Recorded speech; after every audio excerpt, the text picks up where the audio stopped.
Assalamualaikum warahmatullahi wabarakatuh.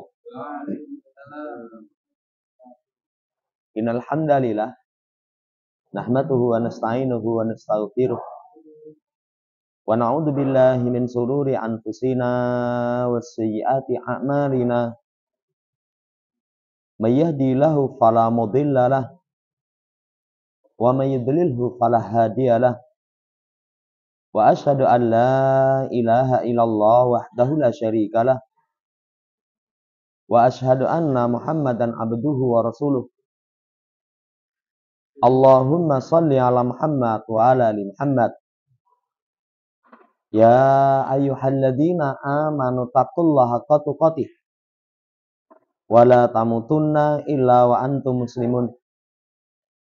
Ya ayyuhan nasu taqu rabbakumul ladzi khalaqakum min nafsin wahidah wa khalaqa minha zawjaha wa batha minhuma rijalan katsiran wa nisaa'a wa taqullaha alladzi tasaaluna bihi wal arham innallaha kana 'alaikum raqiba.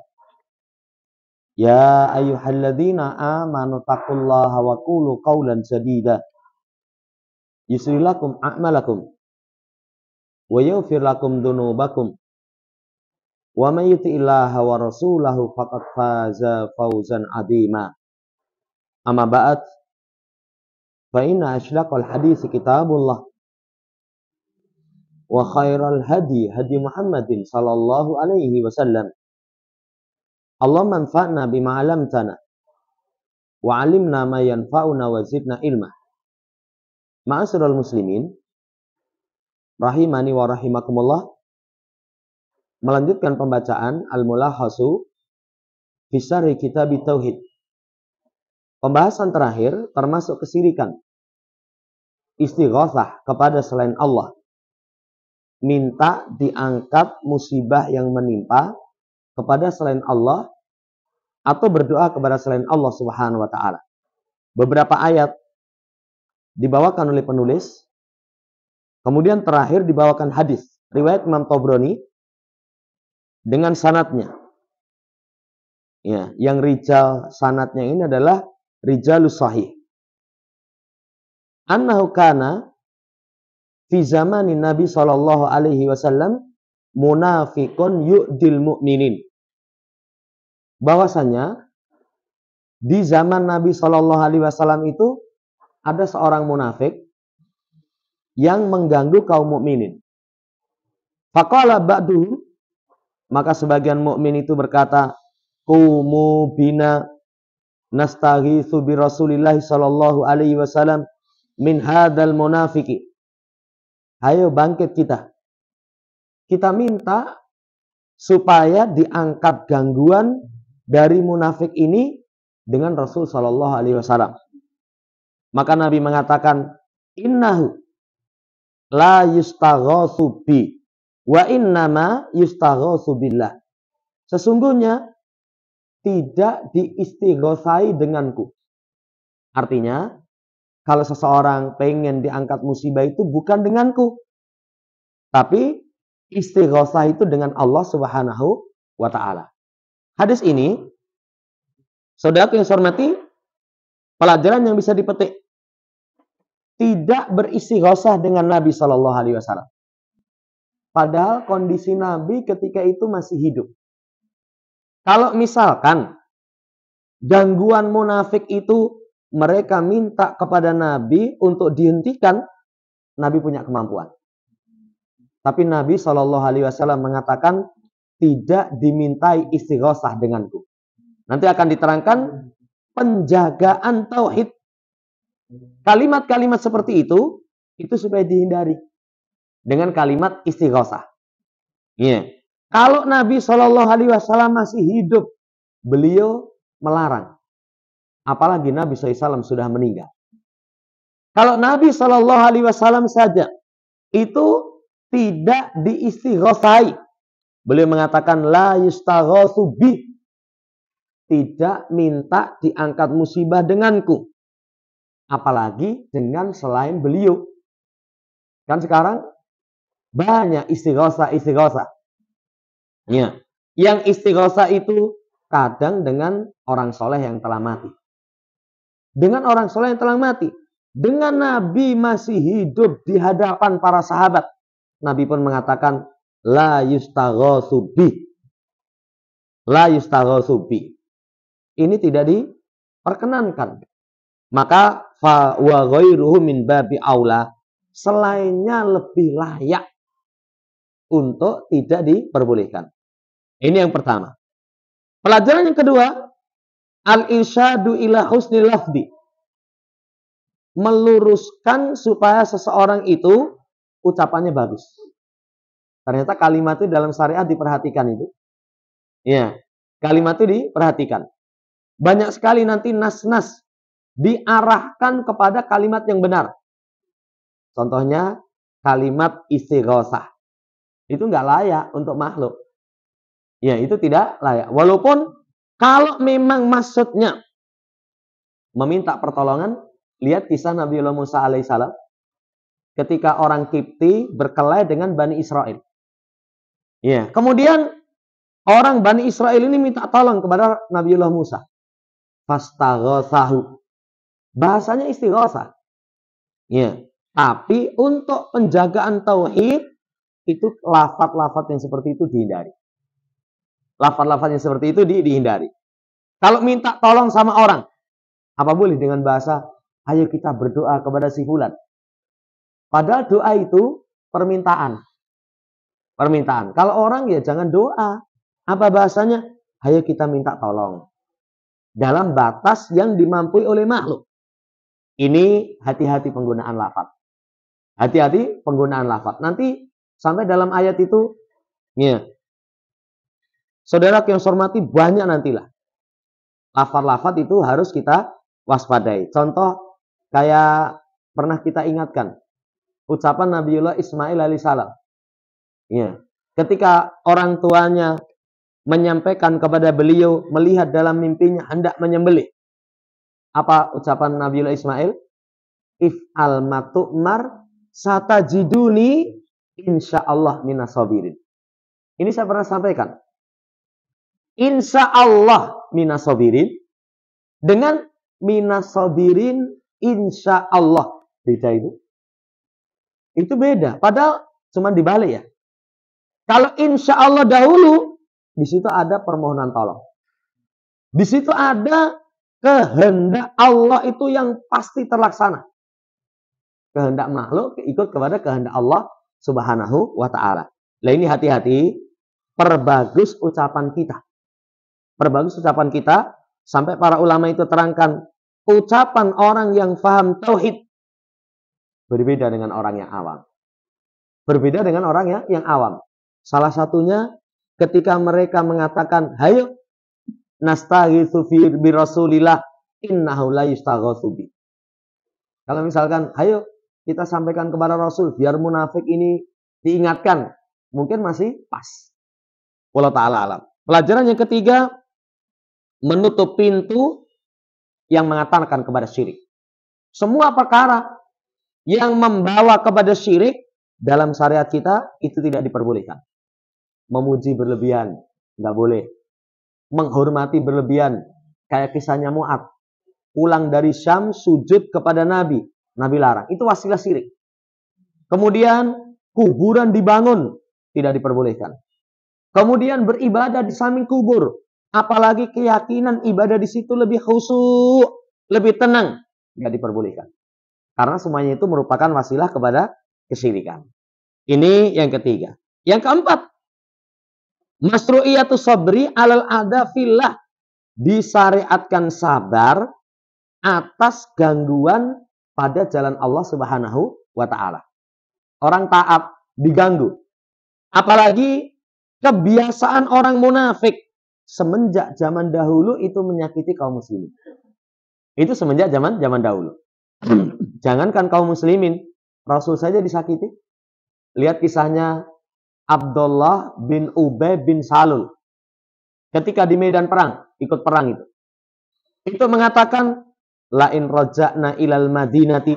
Kalau nanti pulang ke kota Madinah, yang mulia akan mengusir yang hina. Siapa yang mulia? Yang dia maksud dirinya sendiri. Yang hina, yang dimaksud adalah Rasulullah SAW. Menyakiti Nabi kita Muhammad Shallallahu Alaihi Wasallam, menyakiti kaum mukminin. Kalau infak banyak, raih kelas. Kalau infak sedikit, Allah nggak butuh, cuman segini. Menyakiti kaum mukminin itu merupakan kebiasaan orang munafik. Jamaah hormati, sabar. Sabar. Dan kesabaran itu satu perkara yang tidak bisa lepas dari kehidupan kita. Kan orang hidup itu menerima dua ketetapan. Ketetapan syariat, perintah. Wa'budhu wastabir li ibadati. Sembah Allah, sabar. Karena perintah itu butuh tenaga, butuh harta. Kalau nggak sabar, nggak mungkin terlaksana. Yang kedua, ketetapan syar'i itu larangan. Larangan membutuhkan kesabaran. Nggak sabar, orang nerjang larangan. Nah, ini pernah kita sampaikan. Apalagi kalau larangan itu menguntungkan kita secara duniawi. Ya, kita punya keuntungan. Apa usaha kamu? Saya pernah cerita, kenal dengan seseorang itu dahulunya, rekoso kalian. Capek. Setelah itu, ya dia rintis usaha gitar. Saya gitar. Pas saya di satu tempat itu di bel, nanti saya di sini mas, tak jemput, mampir rumahku katanya. Begitu saya sampai rumah itu, rumahnya mungkin ya sama ruangan belakang ini khusus untuk produksi gitar. Produksi gitar. Saya ditanya, usahaku ini piye? Saya nggak senang ya namanya. Saya nggak senang. Iya, karena alat musik. Coba kalau seseorang punya penghasilan dari seperti itu, hasil itu sudah tingkatan ekspor. Wah, kalau ekspor itu bahari bukan rupiah, dolar. Itu misalkan dia tidak sabar, suruh mas, ukut ya pabrik ini. Nanti gitarnya dilumpuke di lapangan, ya, kasih bensin, diobong. Itu ngelus dodo itu. Kalau nggak sabar, wah nggak mungkin. Nggak mungkin bisa. Saudara yang hormati, hidup butuh sabar karena semua kita menerima ketetapan syariat. Yang kedua, menerima ketetapan kauniyah. Kauniyah itu dua. Susah, senang. Senang itu ternyata juga ujian. Kalau nggak sabar, mendorong seseorang melakukan kemungkaran. Ya. Kesusahan itu ujian. Dan susah dari gangguan makhluk itu lebih berat. Dibandingkan dengan susah yang itu langsung atas ketetapan Allah Subhanahu wa taala, tidak lewat makhluk. Kalau dulu ya, itu guru-guru kasih contoh, kita misalkan bernaung di bawah pohon. Lagi santai asik itu tahu-tahu ada ranting kering jatuh kena kepala kita. Kita sabar kepeksa itu. Piye salangan mas, ya tahu-tahu rantingnya jatuh kena gundul saya. Sabar ya. Tapi kalau kita pas duduk di situ, ternyata di atas ada orang yang motongi ranting pohon. Jatuh kena kepala kita. Apa kalimatnya? Wis sabar mas, ini wis ketetapan Allah. Mesti kalimatnya nesu itu. Hei, matamu ra nyawang katanya. Di bawah ada orang jatuhkan kena kepala. Ya, lihat di sini. Gangguan orang munafik, kesabaran kalau orang diuji lewat orang itu lebih berat. Itu lebih berat. Silakanlah, contohnya banyak sekali. Orang misalkan gentengnya tahu-tahu pecah. Karena apa? Angin. Itu dia nerima itu. Walaupun sedih, aduh, wah ini golek tukang gentengnya pecah kena angin. Bandingkan dengan misalkan gentengnya dilempar batu sama orang. Podo pecah ya. Podo pecah ya. Tapi ya emosinya lebih besar ketika lewat tangan makhluk. Jamaah hormati, disyariatkan sabar alal adzafillah. Pelajaran dari hadis, tercelannya kemunafikan. Apa itu munafik? Munafik itu nanti secara lisan mengaku iman, batinnya kekufuran. Itu munafik. Itu munafik. Nah nanti kalau ciri-cirinya, kalau terkumpul padanya, ciri yang nampak itu munafik murni. Hadasa kadaba. Ngomong dusta. Wa ada ahlafa. Kalau berjanji, mengingkari. Tu'mina khona. Diamanai khianat. Pengkhianatan terhadap amanah itu sangat menyakitkan dibandingkan dengan orang berkhianat tapi nggak diamanai. Kalau kita dipercaya berkhianat, sakit itu yang mempercayai. Tuas tak percaya. Tapi kalau kita nggak dipercaya, berkhianat, ya saya paham memang rupanya kayak gitu itu kita orang amanah itu. Itu kita ya sakit tapi nggak seberapa lah. Munafik itu tu'mina khana. Kemudian ciri yang lain, khasama fajaro. Kalau berselisih, curang. Jadi kalau ada masalah itu curang. Mana yang menguntungkan diri dia angkat, mana yang merugikan diri dia tutupi. Padahal kalau orang bersengketa, itu yang lahu au alaihi, yang menguntungkan atau yang menjadikan dia salah, kalah, itu tetap disampaikan. Tapi kalau orang munafik, semua yang menguntungkan diangkat, semua yang merugikan disembunyikan. Curang. Yang terakhir, itu kata para ulama, idza qaumu ila shalah qaumu kusala. Kapan 5 ini ada dalam diri seseorang? Terakhir, sholat malas-malasan. Itu munafik murni. Makanya kata para ulama, secapek apapun kita ketika sholat, itu, wah motone kemel, lekno matamu. Ya, capek sekali itu, ngadeg itu rasanya, usahakan tetap semangat. Supaya terhindar dari sifat kemunafikan. Selesai bab berkaitan tentang istighatsah kepada selain Allah syirik. Setelah itu masuk dalam bab jamaah hormati lemahnya sesembahan selain Allah Subhanahu wa taala. Dan kita disyariatkan membongkar sesembahan selain Allah supaya mereka sadar. Dibawakan yang pertama surat Al-A'raf 191 192. Ayusyrikuna ma la yahluku syai'a wa hum yuhlakun. Wala yastati'una lahum nasra wala anfusahum yansurun. Apakah mereka mensekutukan dengan sesuatu yang tidak bisa menciptakan sesuatu, diri mereka diciptakan. Ayat ini, saudara yang saya hormati, ayusyrikuna, apakah? Itu kata para ulama, istifham ingkari wa taubih. Pertanyaan pengingkaran celaan. Kok kalian sekutukan Allah? Apa selain Allah itu bisa mencipta? Gak bisa. Ini yang paling berat bagi orang yang menyembah selain Allah Subhanahu wa taala. Tanya. Sampai dalam ayat itu Allah tantang kalau selain Allah itu bisa menciptakan aruni madza khalaqal ladzina min duni. Coba duduhno. Enggak ada itu? Enggak ada. Bahkan di surat Al-Baqarah kita diperintahkan menyembah Rabb. Siapa Rabb itu? Alladzi khalaqakum walladzina min qablikum la'alakum tattaqun, yang menciptakan kalian. Sifat pertama mencipta. Selain Allah enggak bisa mencipta. Diri mereka dicipta. Diri mereka dicipta. Sebutkan coba. Sesembahan selain Allah. Sesembahan selain Allah. Ada kalau orang Hindu menyembah Siddhartha, Buddha ya. Hindu siapa namanya? Ya, sembah itulah. Ya. Nasara menyembah misalkan. Ya, Nabi Isa.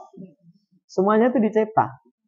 Sesembahan selain Allah itu pernah kita sampaikan. Satu, benda mati. Kalau enggak benda mati, benda hidup. Diawali tidak hidup, diakhiri dengan mati. Diakhiri dengan kematian. Ya, nggak punya kemampuan bagi mereka pertolongan, nggak bisa nolong orang lain. Diri mereka sendiri nggak bisa mereka tolong. Yang saya pernah dapat kiriman, India itu banjir bandang. Itu Tuhan mereka itu nggak bisa menyelamatkan penyembahnya. Justru penyembahnya itu repot menyelamatkan Tuhan mereka. Tapi kalau kita katakan situ waras, lihat Tuhanmu banjir malah bingung. Ayo kita selamatkan Tuhan kita. Iya. Jamaah hormati, ini namanya barahinul qati'ah. Bukti yang sangat jelas, sangat gamblang, yang nggak bisa terbantahkan. Nah, dari ayat ini, apa pelajaran yang bisa dipetik? Pertama, batilnya kesyirikan min asasi, dari dasarnya. Dasar kesyirikan itu sudah batil. Sudah batil. Kenapa? Li'annahu ta'alukun ala makhlukin ajizin. Karena bergantung dengan makhluk yang lemah. Bergantung dengan makhluk yang lemah. Kalau Islam, bergantungnya itu kepada zat yang maha gagah, maha perkasa. Makanya kayak kemarin doa ketika singgah di satu tempat. Ya, a'udzu bikalimatillahi tammah min syarri ma khalaq. A'udzu bikalimatillahi tammah, dengan kalimat Allah yang sempurna dari kejelekan apa yang Allah ciptakan. Berlindung dari kejelekan makhluk, minta perlindungannya kepada zat yang menciptakan makhluk. Itu kan langsung ke pusate. Langsung ke pusate. Coba kalau misalkan berlindung dari makhluk kepada makhluk, disakiti sama orang, wah tenang mas, saya itu di konco itu, wah tahan pukul, tahan banting, nih, tahan pukul, tahan banting. Cuman satu kekurangannya mas, anggere mangan pedes, mae kambuh, padha wae nanti. Iya, ada kelemahan-kelemahan. Saudara yang saya hormati, batilnya kesyirikan dari asasnya sudah batil. Yang kedua, anal khaliqa huwal mustahiqul ibadah. Pencipta itu yang berhak untuk diibadahi. Yang berhak diibadahi itu pencipta. Kalau nggak bisa mencipta, sudah nggak salah. Nggak sah. Ya. Lah, nggak bisa mencipta. Masa disembah. Pelajaran yang ketiga, pendalilan dari tauhid rububiyah atas tauhid uluhiyah. Kalau seorang pengen ketundukan dalam peribadatan kepada Allah sempurna, itu sempurnakan pentauhidan rububiyah. Pelajari, siapa pencipta alam semesta? Allah. Ya, siapa yang ngatur alam semesta? Saya tadi pagi itu ya bahas tentang hadiyun Nabi inda nuzulil matar. Keteladanan Nabi ketika turun hujan. Kan sekarang musim hujan. Ternyata hujan itu salah satu tanda kekuasaan Allah Subhanahu wa taala. Luar biasa itu pelajarannya. Saudara yang saya hormati, nanti kalau orang merenungkan hujan, airnya bermanfaat. Sebelum hujan itu angin yang meniup awan. Sebelum hujan itu ternyata ada petir. Petir itu suara cambuk malaikat. Cambuk malaikat untuk menggiring awan. Itu Masya Allah itu. Semuanya menunjukkan kebesaran Allah. Makanya kalau ada petir, apa yang kita baca? Bukan selamat-selamat, mukura kesamber, bukan. Ya, subhanalladzi yusabbihu ra'du bihamdi wal malaikatu min haifatihi. Subhanalladzi. Pertama subhanalladzi, maha suci Allah. Kita sucikan Allah. Kenapa kita sucikan Allah? Karena petir itu bukti kekuasaan Allah Subhanahu wa taala. Nah, ini setiap saat nanti seseorang itu kalau dia tunduk kepada selain Allah, coba singgung tentang sifat rububiyah. Kalau kamu donga kuburan, emang kuburan iso apa? Nggak bisa apa-apa. Salah, Mas. Kalau kamu datang ke dukun, memang dukun bisa apa? Wah, dukun itu semua problematika kehidupan dia siap menerima. Purnomo tok, nggak bisa memberi solusi kan? Nggak bisa, keliru. Jamaah hormati, pendalilan uluhiyah itu dengan tauhid rububiyah. Yang keempat, disyariatkan mendebat membantah orang musyrik linasril haq wa qam'il batil. Untuk menolong kebenaran, untuk merendahkan, menghancurkan kebatilan. Itu silahkan, ya, debat saja. Ya. Orang-orang yang mengaku memiliki sifat-sifat sebagaimana sifat Allah, silahkan bantah. Wow, saya itu tahu perkara yang akan terjadi. Ya apa iya? Ya. Bongkar saja, apalagi di masa sekarang kan orang pengakuan ambien kayak ngomong gini kleru no. Ya, itu buktinya. Saudara yang hormati, debat orang-orang musyrik untuk menolong kebenaran. Ini pelajaran dari ayat. Setelah itu dibawakan surat Fatir 13-14. Walladzina tada'una min dunihi ma yamlikuna min kitmir. In tada'uhum la yasma'u du'aakum. Walau sami'u mastajabu lakum. Wa yaumal qiyamati yakfuruna bisyirkikum. Wala yunabbi'uka mislu khabir. Kata Allah, ya, yang kalian seru selain Allah, sifat pertama ini. Ma yamlikuna min kitmir. Gak punya kemampuan, gak punya apa-apa. Kan orang itu bisa membantu. Satu, punya. Kedua, kui duwekmu Thomas. Bukan. Tapi saya punya wewenang untuk memberikan kepada siapapun yang saya inginkan. Nah ini selain Allah itu nggak punya kemampuan, nggak memiliki. Walaupun kitmir itu setipis kulit ari. Kalau penulis kasih contoh, korma. Korma itu kan ada kulitnya yang tipis itu. Kulitnya yang tipis. Seperti itu aja nggak punya itu. Seperti itu saja nggak punya. Iya. Kalau seperti itu saja nggak punya, diminta. Jangankan kok kulitnya, jeluk korma. Nggak punya, wong setipis kulitnya saja nggak punya. Kemampuan, nggak punya. Nggak punya kemampuan apapun. Iya. Kemudian kalau kamu seru mereka, mereka nggak mendengar seruan kalian. Berarti benda mati. Kalau benda hidup dipanggil nggak bisa mendengar, itu pun sudah cukup. Sangat lemah apa yang disembah selain Allah Subhanahu wa Ta'ala. Orang nyembah misalkan kalau di India sapi. Sapi disembah. Ya, disembah. Apa punya kemampuan? Nggak punya kemampuan. Kalau punya kemampuan pun sangat lemah. Kalau dipanggil, sapi noleh. Tapi bisa memberi? Kalau nggak noleh, oh sudah, nggak bisa mendengar kok. Kalau nggak bisa mendengar itu, dipanggil, nggak akan dengar. Nggak akan dengar. Makanya termasuk kelemahan, termasuk aib bagi seseorang, kalau telinganya tidak berfungsi. Biasanya kalau telinga nggak berfungsi, kaitannya dengan mulut. Omongannya nanti tidak lancar. Lah kalau telinga saja nggak bisa mendengar, apa bisa memberikan manfaat? Nggak bisa memberikan manfaat. Tapi kalau mereka mendengar, mastajabu lakum, nggak bisa mengabulkan. Ini yang paling ngeselin di akhirat. Di hari kiamat, mereka kufuri kesyirikan kalian. Wala yunabbi'uka mislu khabir. Nggak ada yang mengabarkan kepadamu semisal penghabaran ini. Alangkah sedih coba. Di dunia disembah, diagungkan, dimuliakan. Tapi di akhirat mengingkari. Bahasa kita, sopo sing ngakon? Wah, itu penderitaan. Saya kemarin baca ayat Al-Akhila'u yawma idin ba'duhum li ba'din aduwun illal muttaqin. Itu belum tingkatan menyembah.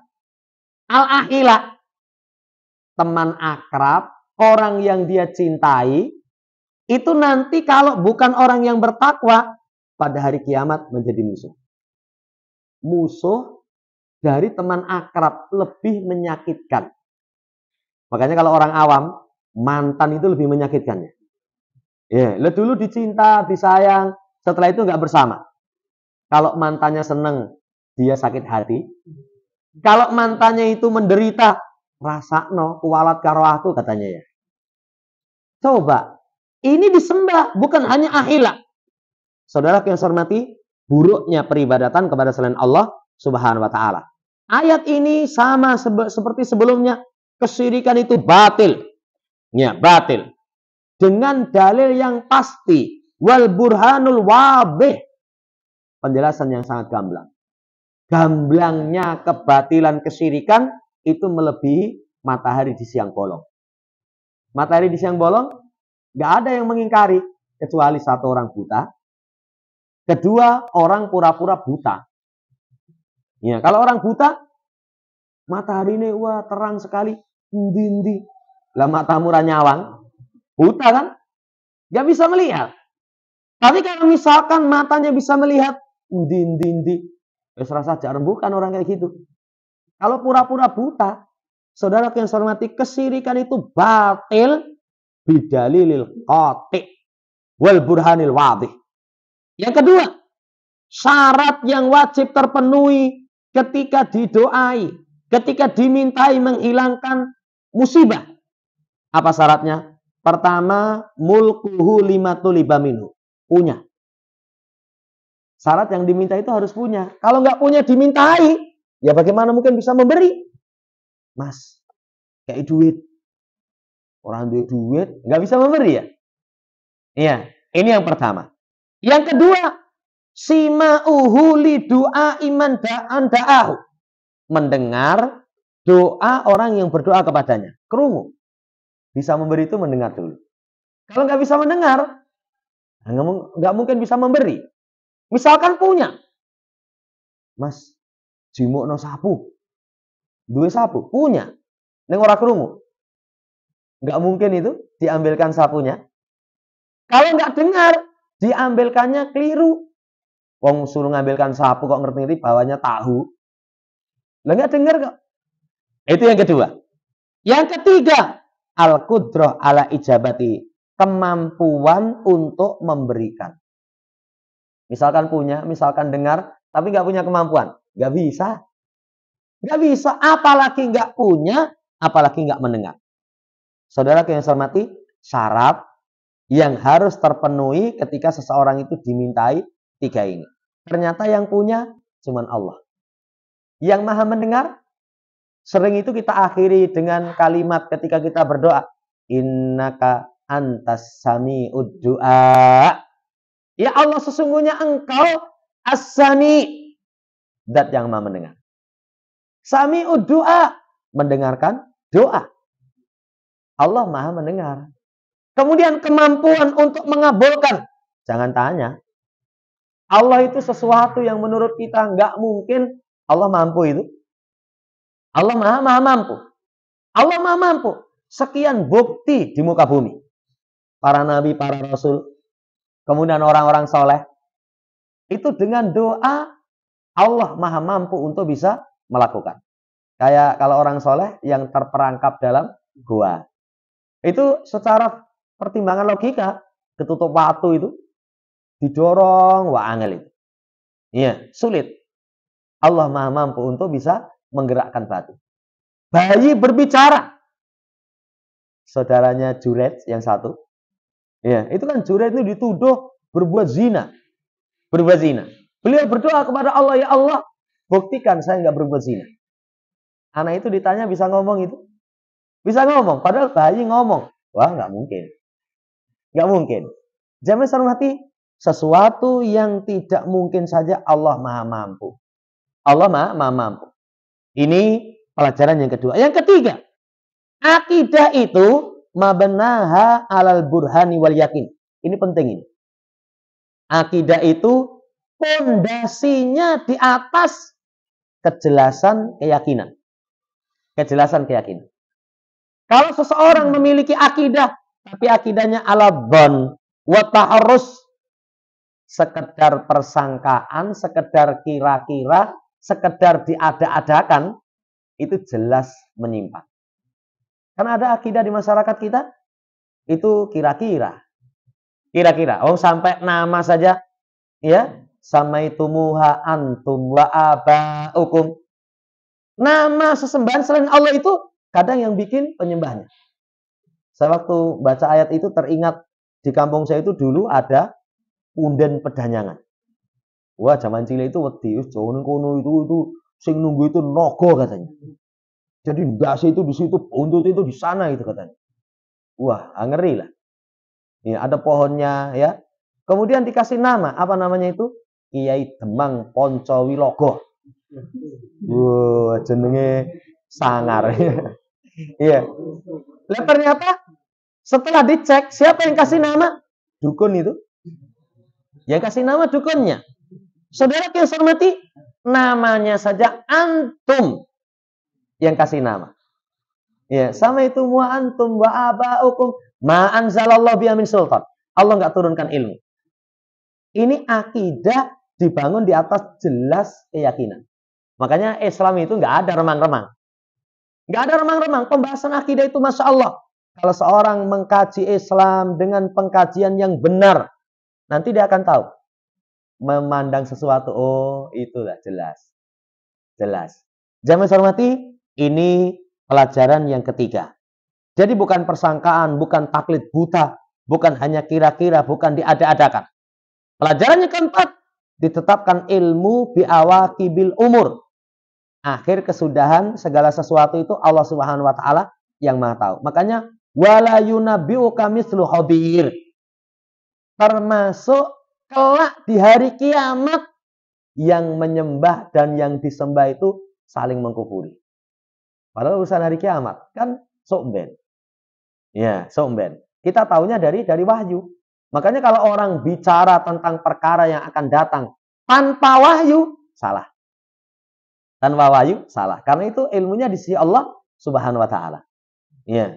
Tapi orang sekarang disampaikan wahyu saja ngeyel itu. Wah, amalan kamu itu tertolak. Loh, Mas, kowe kok malah melebihi tugasnya malaikat. Ya, ngerti tertolak. Kamu malah merampas haknya Allah. Kan biarlah Allah yang menentukan. Loh, Rasul itu utusannya siapa? Allah. Rasul mengatakan, siapa yang beramal tanpa atas perintah kami tertolak. Ini yang ngomong Rasul. Yang ngomong Rasul. Nah, sekarang begitu itu. Kemarin di Solo ada salah satu tokoh dokter itu Masya Allah. Dikenal dermawan, apik, meninggal. Begitu ya, semua orang sampai yang awam-awam itu, ya dok, kamu sudah disiapkan surga di sisi Allah katanya. Lah wong agamane ora Islam kok disiapkan surga. Kalau kita terangkan, misalkan ditanyakan, ini orangnya baik luar biasa kepada sesama, itu tempat tinggalnya di mana? Di neraka. Kowe aja ngrampas hak Allah. Wong apik kayak gitu kok ngerampas hak Allah, langsung putuskan di neraka. Saya ngomong Allah. Innalladzina kafaru min ahlil kitabi wal musyrikin fi nari jahannam khalidina fiha. Ya. Kata Allah, orang ahlul kitab, Yahudi Nasara. Orang musyrik di neraka jahanam kekal. Jelas itu? Tapi kalau ketemu Buya Syakur. Wah, ya kayak ngono diundang ning Mabes Polri itu. Iya, itu ngomong diundang itu kayak gitu. Iya, apa kalimat dia? Jangan ngafir-ngafirkan. Wong itu kalau baik kepada sesamanya. Dulu termasuk yang heboh tahun berapa itu kan ada namanya Bunda Teresa. Mati, itu dia langsung selamat ya. Ikut berduka cita sedalam-dalamnya. Kamu masuk jannah. Begitu dikritik. Wong katanya kiai kok kayak gitu. Ya, mosok wong apik kaya ngono kok mlebu neraka. Kamu paham enggak orang soleh itu? Orang soleh itu bukan hanya kepada sesama, tapi kepada Allah juga baik. Kalau sama Allah enggak baik, kepada sesama baik, itu akhirnya bahan bakar api neraka. Tapi kalau sama Allah baik, kepada sesamanya enggak baik, muga-muga lah, walaupun nanti bangkrut. Tapi sekarang orang memandang baik itu hanya kalau kepada sesamanya baik. Begitu mati, hujan air mata di pelosok negeri. Sopo oi. Kalau orang baik kan begitu ya. Ya, begitu mati itu wah semuanya nangis. Ya, tapi kalau dia bukan muslim, maka itu di neraka. Saudaraku yang saya hormati, akhir kesudahan itu ilmunya di sisi Allah Subhanahu wa taala. Makanya bicara tentang yang akan datang, tentang alam barzah, tentang hari kiamat, surga, neraka, semuanya harus dengan dalil. Kalau orang ngaji nggak bisa beranikan ini pasti jannah, nggak bisa. Kenapa? Orang itu ditetapkan jannah person, itu harus dengan dalil. Tapi kalau secara umum boleh mukmin muslim di jannah, iya. Tapi kalau si fulan, ya semoga lah. Makanya kemarin kita sampaikan kalau ngomong almarhum jannat itu kurang pas. Ya, suwargi, kalau yang Jawa kan gitu. Almarhum jannat suwargi. Apa ada orang yang ngomong al-maghdub, anar, neraki, enggak ada. Ya, itu kurang pas. Yang pasnya semoga Allah merahmatinya. Ini wallahu ta'ala alam. Kemudian dalam hadis Nabi Shallallahu alaihi wasallam dalam perang Uhud itu syujjan Nabi. Itu terluka. Kusirat rubaiyatuhu, gigi seri beliau patah. Coba gigi seri patah.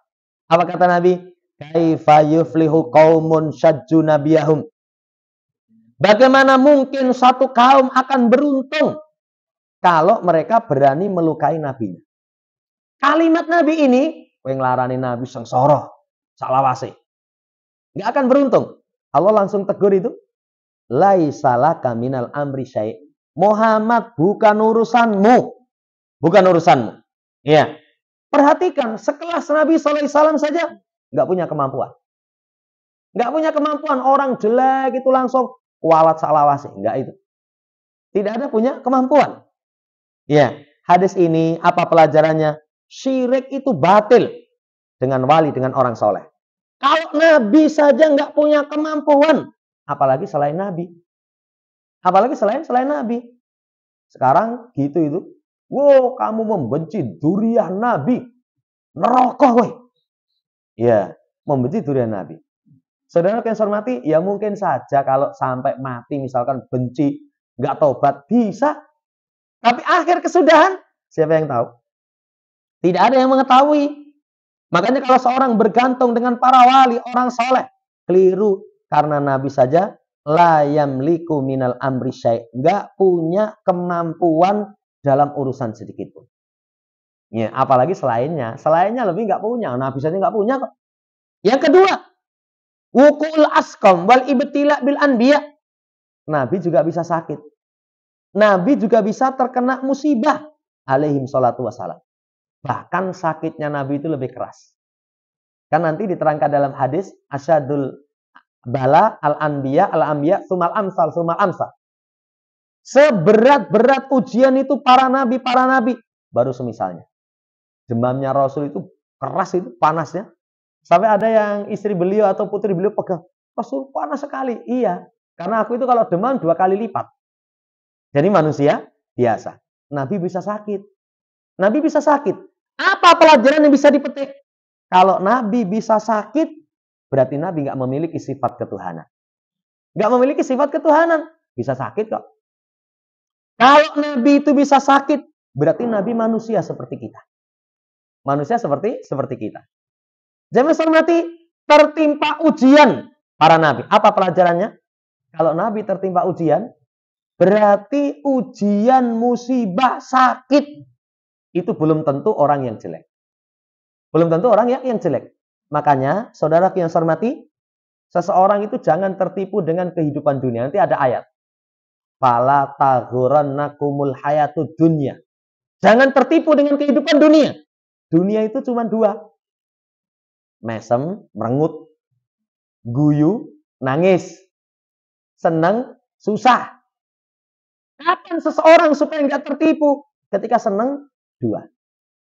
Syukur, jangan aman dari makar Allah Subhanahu wa ta'ala. Apa makar Allah berkaitan dengan kesenangan? Istidraj. Sanastadrijuhum min haitsu la ya'lamun.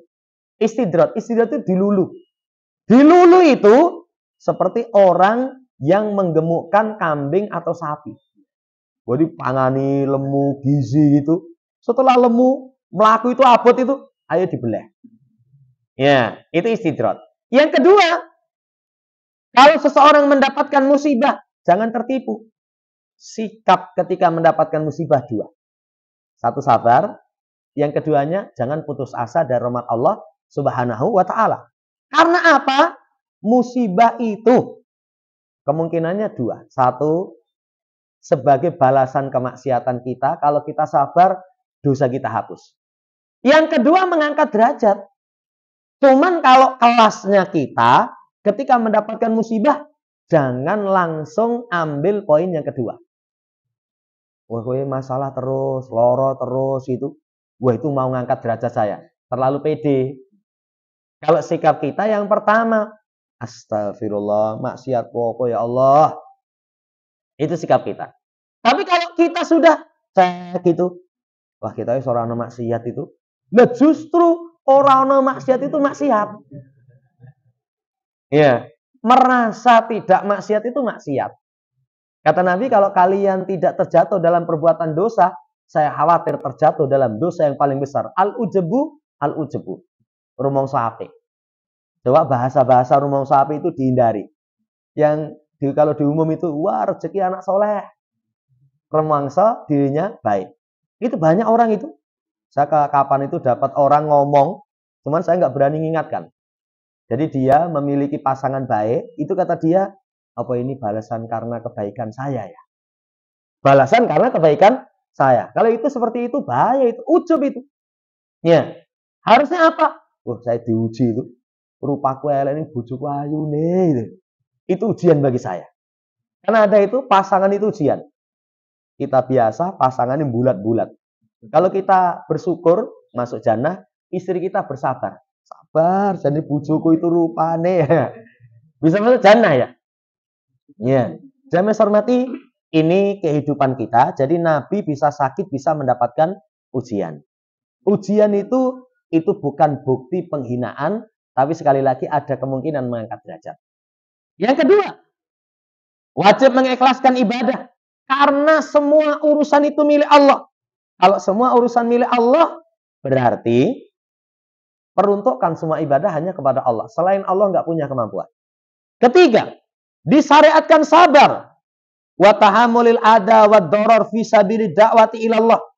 Menanggung gangguan madorot di jalan dakwah. Kalau seseorang menempuh jalan yang seperti itu, wajib dia bersabar. Wajib bagi dia bersabar. Kayak Nabi SAW itu disakiti. Kalau kita diganggu, paling omongan. Kalau nggak omongan, itu paling sekedar sikap. Wah, ketemu aku rupanya besengut. Paling kayak gitu kan? Besengut toh. Ya. Kalimat paling sekedar itu. Kalau Nabi SAW baca dalam sirah. Beliau itu pernah dipukul sampai pingsan. Beliau itu pernah dicekik. Beliau itu pernah disakiti dengan sakit yang luar biasa. Salah satunya sampai keluar darah, gigi seri beliau patah. Gigi seri beliau patah. Ini dituntut untuk sabar. Pelajaran yang kelima, larangan putus asa dari rahmat Allah Subhanahu wa taala. Walaupun manusia melakukan kemaksiatan kayak apapun, selama bukan kesirikan di bawah syirik, nggak boleh putus asa. Nggak boleh putus asa. Makanya kayak Nabi itu mengatakan seperti itu, Allah langsung tegur, laisa laka minal amri syai'. Bukan urusanmu. Ya, kita tidak boleh putus asa dari kejelekan orang. Saudara yang saya hormati, sejelek apapun, kalau Allah buka pintu hidayah, menjadi manusia terbaik. Cukup ditulis dalam tinta sejarah Umar. Bagaimana kerasnya permusuhan Umar. Cukup ditulis dengan tinta sejarah Khalid bin Walid. Salah satu yang Nabi terluka dalam perang Uhud. 70-an sahabat yang mati syahid itu penghafal Quran. Itu panglima perang orang musyrik ketika itu Khalid bin Walid. Khalid bin Walid. Coba, cerdasnya itu luar biasa. Mendapatkan hidayah masuk Islam. Kejayaan Islam banyak itu. Sampai sahabat itu kalau panglimanya perang Khalid, langsung dalam hatinya, engkau mesti menang. Karena strategi Khalid ini luar biasa. Ya, tapi beliau meninggalnya nggak mati syahid malahnya. Nggak di medan perang, tapi mati syahid di atas tempat tidur. Saudara yang hormati, sejelek apapun, jangan putus asa. Bisa jadi orang yang saat ini, wah kurang ajarnya kepada kaum muslimin. Nanti mendapatkan hidayah, baik, nggak sedikit kok. Nggak sedikit. Kayak kalau kita mengenang zaman Pak Soeharto ya. Wah dulu awal-awal jilbab saja dilarang. Saya teringat itu dulu di kampung itu sampai awal-awal ngaku jilbab. Padahal jilbab zaman dahulu, itu kalau setelah kita ngaji, ya itu sebenarnya jilbab putih. Ya, jilbab putih. Jilbab kan bukan, sunahnya bukan putih ya. Ya, kadang pakai jilbab nih orang kaos kakinan. Ya. Itu pun perjuangannya berat itu dulu. Sampai saya punya tetangga waktu kecil itu tundung minggat. Sawedok. Sawedok. Lah sing repot guru ngaji ini waktu itu. Golekne kos-kosan, arep dibojo wis dibojo. Ya. Omongnya kalau dinikahi wong bapaknya nundung minggat, siapa yang jadi walinya? Itu beratnya awal-awal. Tapi setelah mendapatkan hidayah di akhir-akhir, coba jasanya Masjid Pancasila. Itu siapa yang kasih jasa? Pesantren kilat. Termasuk program-programnya Masya Allah. Kalau orang yang tadinya keras mendapatkan hidayah, itu bisa baik. Makanya jangan putus asa, walaupun kemaksiatan seseorang itu luar biasa. Kemudian setelah itu, Nabi Shallallahu Alaihi Wasallam setelah iktidal itu beliau kunut nazilah. Allahumma an fulan wa fulanan. Setelah mengucapkan sami Allahu liman hamidah. Lalu Allah turunkan ayat laisa laka minal amri syai'. Beliau mendoakan, ya Allah, laknat Sofwan bin Umayyah, Suhail bin Amr, Haris bin Hisam. 3 tokoh orang kafir ketika itu. Pelajaran dari hadis ini, batilnya seseorang bergantung dengan orang soleh untuk meminta dipenuhi hajat. Nabi saja nggak punya kemampuan. Ya, cuman orang sekarang itu katanya wali kedudukannya itu lebih tinggi dari Nabi. Kan keyakinannya seperti itu. Lah kemarin tuh enak itu sengennya itu. Ya, jadi Habib katanya. Zaman beliau masih hidup itu malaikat Jibril itu datang kepada dia sehari itu berapa kali? Sama Rasul coba cuman berapa kali? Itu merasa berarti kedudukan dia lebih tinggi daripada Rasulullah SAW. Lebih tinggi dari Rasulullah SAW. Wong di alam barzah saja, katanya kalau ditanya man rabbuka wa madinuka, jawabannya cuma Habib siapa itu. Itu malah aman itu katanya. Loh. Nah, ini seakan-akan kedudukannya lebih tinggi dari Rasul Shallallahu Alaihi Wasallam. Ini kurang ajar ini, lancang. Saudara hormati, Nabi nggak punya kemampuan, apalagi selainnya. Pelajaran yang kedua, boleh mendoakan jelek orang musyrik. Dan ini pernah kita bahas. Boleh ya, nggak sunnah, nggak wajib. Makanya kalau orang disakiti orang, doanya baik, itu lebih baik. Tapi kalau mendoakan jelek, boleh. Kan kalau orang disakiti sama orang, dolim, nggak boleh. Dolim itu pernah kita kasih contoh. Leh ngelarani cuman sitik, sikile tidak. Ya, kemudian setelah itu lendongane mugo-mugo saumur-umur ilang penakmu. Wah, legur dipidak sedilin aja ndongone. Wah, itu namanya dolim. Nggak boleh. Ya, yang kedua, membalas setimpal boleh. Membalas setimpal itu misalkan dipisui sekali, balas sekali boleh. Ya, tapi kalau pisui sekali, balas 2 kali, nggak boleh. Dipentelengi keprok. Ya. Ngapa mau keprok? Wah, pentelang. Ya kalau pentelang yang balas, pentelang kan begitu. Ya, nggak boleh. Memaafkan lebih baik. Kemudian berbuat baik, ini masya Allah lebih baik. Tapi mendoakan jelek boleh, nggak sunnah, nggak wajib.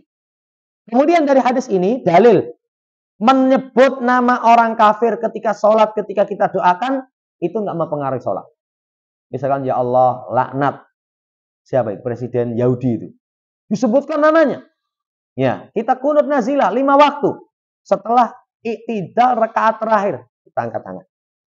Ya, minta supaya saudara kita ditolong, kemudian musuh-musuh Islam dihancurkan, disebutkan namanya, boleh.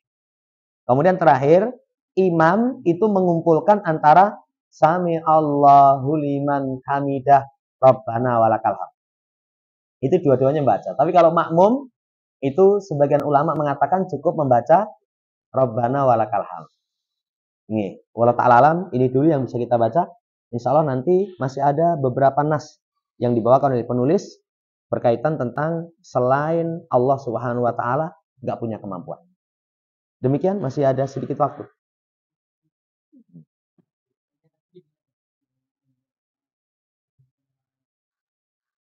Kalau Nabi SAW, Allah mal'an fulan wa fulanan. Iya, Allah mal'an fulan wa fulanan. Jadi sebutkan namanya. Ya, misalnya kalau sekarang tokohnya kafir, kita sebutkan ya Allah mal'an. Siapa ya? Pokoknya misalkan nama orang kafir. Binyamin misalkan. Iya, itu seperti itu diperbolehkan. Dan tidak mempengaruhi keabsahan sholat. Makanya kunut nazilah itu lebih simpel.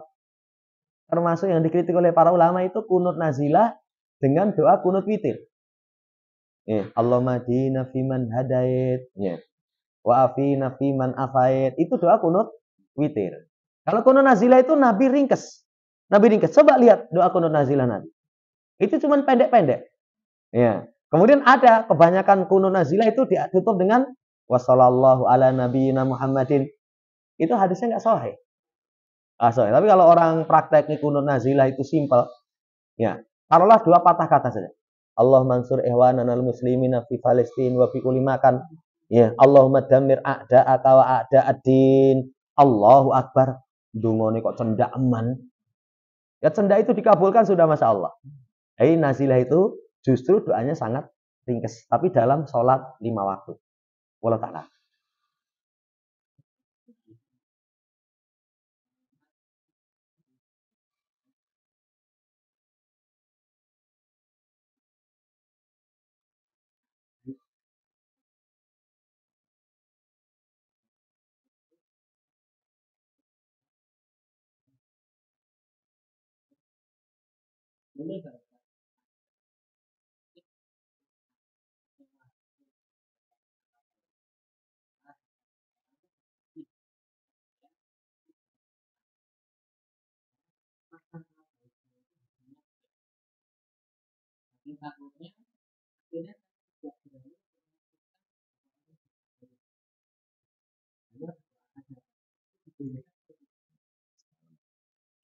Jadi asalnya nggak boleh prasangka buruk.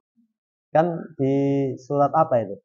Ya ayyuhalladzina amanu istanibu katsiran minadh don. Ya, inna ba'dad don. Ya, inna ba'dad doni ism. Di situ kata Allah, wahai orang yang beriman, jauhi prasangka. Prasangka tidak diperbolehkan. Ya. Tapi tidak berprasangka itu bukan berarti sembrono. Tetap ada kehati-hatian. Kita nggak berprasangka sama orang, misalkan kita begitu parkir motor kok ada orang yang ngawasi gitu. Kita nggak boleh prasangka, karena nyolong motorku. Jangan. Tapi kita tidak boleh sembrono. Sembrono itu apa? Kunci nggak diambil. Ya, kemudian apa meneh? Ya, dompet, STNK, BPKB, taruh di jok. Ya, apalagi naruhnya itu yang memungkinkan untuk diambil. Nah, itu namanya sembrono. Makanya kata Nabi, diikat tawakal. Diikat tawakal. Jadi prasangka tidak diperbolehkan, tapi kita tetap hati-hati. Kemudian kalimat yang terkandung, kenapa kok kata Allah inna ba'dad-don dengan lafaz ba'd? Ya, tidak inna kullad-don. Kenapa dengan sebagian? Karena prasangka itu nanti boleh dalam kondisi tertentu. Apa diperbolehkan kondisi tertentu? Kalau muncul korinah-korinah. Jadi ada gelagat, ada gejala, ada kemungkinan-kemungkinan seseorang boleh berprasangka. Seseorang boleh berprasangka kalau ada korinah-korinah. Ya, tapi kalau enggak. Contohnya apa? Kita punya barang hilang. Ada CCTV kita amati. Wah, ini rupanya kaya kuwi no. Misalkan, kita prasangka sama dia, boleh. Diperbolehkan. Kenapa? Ada korinah. Iya. Walaupun misalkan kita datangkan orang demi Allah itu. Tapi rupanya pada kowe. Oh, itu mungkin orang mirip saya saja. Kelambine sing bonggono. Misalkan masih menyangkal. Saudara yang saya hormati, kalau ada korinah, maka kita bisa berprasangka. Makanya ada kalimat inna ba'dad-don, sebagian. Jadi enggak semua prasangka itu terlarang. Ada sebagian prasangka yang diperbolehkan dengan korinah-korinah. Wallahu ta'ala.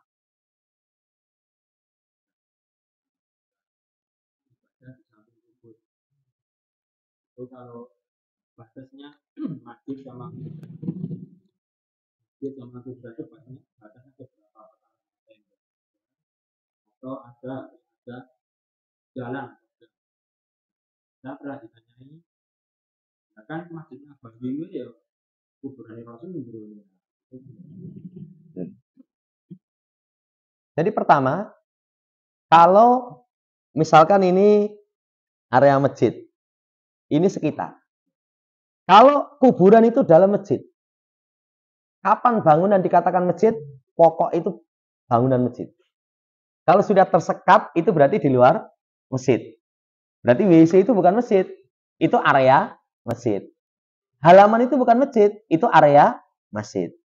Ya, ini bangunan pokok ini. Di dalam ini jelas nggak boleh. Jelas tidak diperbolehkan. Kedua, masjidnya di area pekuburan. Ini kuburan semua, masjidnya di sini. Ini nggak boleh. Sampai kalau orang mau masuk masjid itu lewat kuburan-kuburan. Ini tidak diperbolehkan. Ketiga, kuburannya itu di luar masjid. Ya, di arah barat, di arah kiblat. Kalau di arah kiblat, jamaah hormati, itu ada hadis la tusallu ilal kubur. Jangan kamu sholat menghadap ke kubur. Berarti menghadap nggak boleh. Nah, ini yang jadi silang pendapat di kalangan ulama. Kalau misalkan di arah kiblat, tembok cukup apa enggak?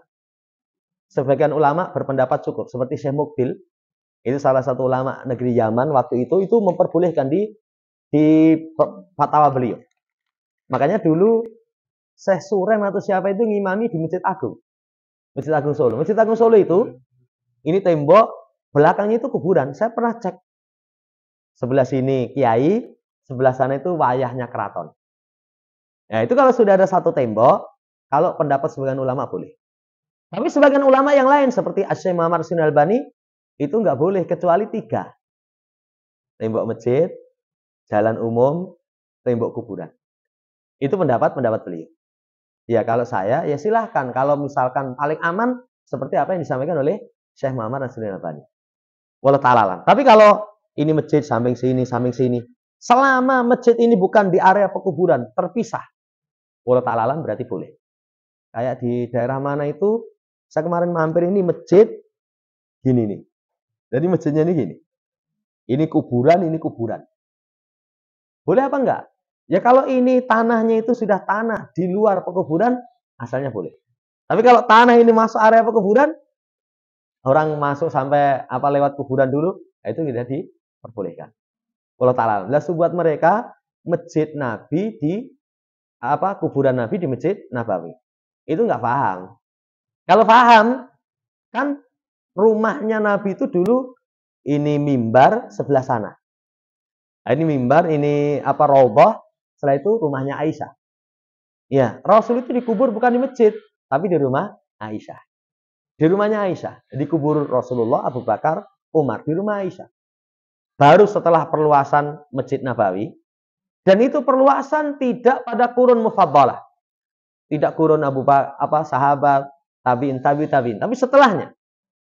Ya, kalau misalkan di masa mereka, masih diingkari. Tapi tidak di masa mereka, akhirnya perluasannya sana, bahkan mundur juga.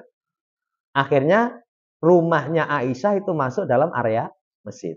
Tapi sebenarnya terpisah. Ya, lihat nanti kubahnya beda. Silakan aja buka kalau nggak pernah datang ke sana, buka di internet. Itu sudah kubahnya berbeda, warna hijau. Ya, kemudian temboknya itu pun 3 lapis. Itu sudah terpisah, terpenuhi kriteria.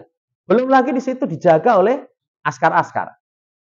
Ya, dari tentara-tentara. Saya pernah lihat sendiri, begitu orang dekat ngelus-elus itu langsung diingatkan.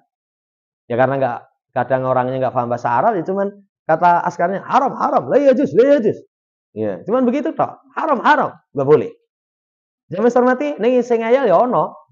Saya pernah lihat tuh, misalnya makam di sini Rasul itu orangnya dari sana itu atau khusyuk kayak berhadapan kayak ngadep Nabi itu. Baru itu nangis itu. Ya. Jadi seakan-akan seperti itu. Iya, Allah taala.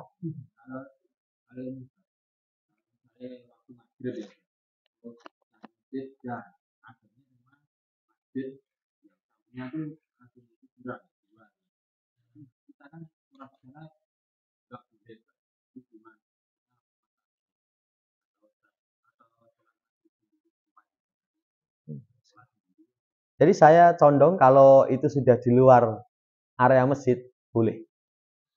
Saya condong kalau itu di luar area masjid, boleh. Ya, tapi kalau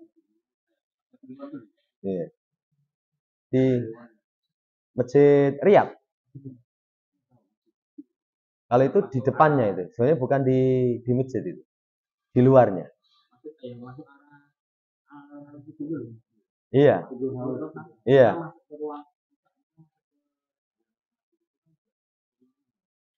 Iya.